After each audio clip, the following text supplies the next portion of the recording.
Final news topic of the week, and it's music to John's ears because for a while now there's been some concern about Gran Turismo Sport and the fact that you can't actually play it unless you're online.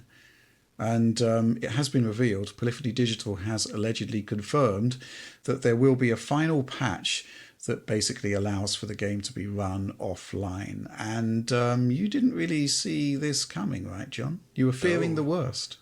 Yeah, because traditionally most publishers do not care about this sort of thing, and they're very happy to just let a game expire and become unplayable. It just happened with The Crew. Or it will happen. It's either way, that game is going away. It won't be playable anymore.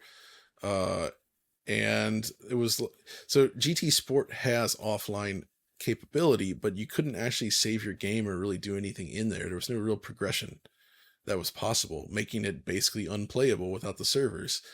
But here they've decided to update the game to ensure that at least all the single player stuff in the game will be playable as it was without a server connection, allowing you to save offline. Now, obviously, this also means that disc versions of the game will continue to rely on needing an update to be functional, which but it's more likely to update servers, at least with Sony stuff, especially where their update servers can be directly accessed from a web browser, and you can actually download those updates and put them on like a Yeah. hard drive or something, and presumably in the future deploy them yourself if you wanted to. So there is something there at least. So I'm happy to see that. It also gives me a lot more confidence in Gran Turismo 7 long term, that they Right. would eventually allow you to play all the single player stuff without a connection with the final patch, which I'm pleasantly surprised. I genuinely did not expect that. I did not think they would do it, Why and not? so Why few not? companies would. Uh, that's time, money, engineering effort spent on something for a product that's being discontinued, right? You have to justify that budget. Like, yeah, this is like if you're discontinuing a product because it's reached a certain point in its life, to be able to say, okay, we're going to invest X amount of money into producing additional work and additional patches for this product to ensure that people can keep playing it. That sounds great to the normal consumer, but I don't feel like, when Ubisoft says we're closing on The Crew, do you really think that they care that much about that? Like, nope, we're done with it. Wash the hands.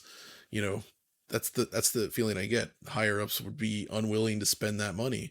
They're Hmm. cutting it for a reason. So why would they spend more money to go back and do that?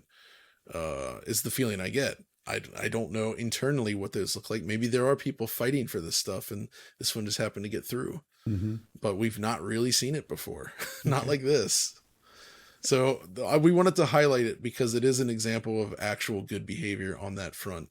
And hopefully more publishers with games that could potentially be lost see what's happened here, see the response, and consider doing it in the future. Hmm. Any reaction to that, Oliver? No, not particularly. I just hope this sets a standard, and I hope that certain online only games like Suicide Squad are patched with this functionality in mind, because it is really, really annoying when you're playing a game that is, ostensibly an online only game, but could probably be played perfectly well in a single player offline mode, and you can't do it because the Nope. servers are down for some reason or another.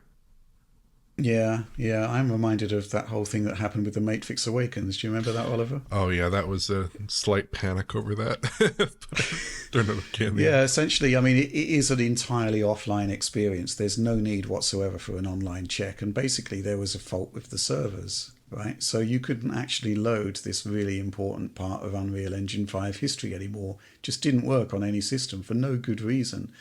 It would have required hackers to go in and, on the PlayStation version at least, where it is hackable, to actually remove that server check. And yeah, I remember getting in touch with Epic about this and not getting sort of recognition of what actually was happening. And I had to kind of press it and say, look, it's just you can't run you can't run this really important demo anymore. I'm still baffled as to why it hasn't been updated to remove that server check, but there it is. So yeah, that's just a sort of minor example, really, and I'm glad to see that things are changing with Gran Turismo Sport there because, obviously it's been superseded by a new game in the series, but regardless of that, the original should be able to be played, years from now, decades from now, even. And that's just not possible if the server just goes offline suddenly. And yeah, I think that's something that people don't often sort of appreciate, John, is, they don't really understand the timescales that we're talking about here when we talk about preservation. It's not just, what's happening in the next, 2 or 3 years. It's like what's happening in the next 2 or 3 decades. Yeah. Exactly. Okay. Like, you know what? I'm not a fan of a game like Battleborn, for instance, but I think it should be able to be played today. Yeah. And it's dead. You can't play it. There was that one game from Platinum Games, I guess it was the Square Enix published one, Babylon's Fall, Right. which I think also is dead. Again, not. It seems like, oh, who cares? Not a big loss, but that's a piece of history, gaming history from a very big developer that's just gone. Also, their Apple Arcade game just vanished as well, which Apple Arcade is a whole nother problem, because everything on there that doesn't come out anywhere else, when it goes away from that service, it's gone forever. And there's really no way for any normal user to get access to it, as far as I can tell. Okay. So that sucks. Okay. But good news in this case. Good news in this case.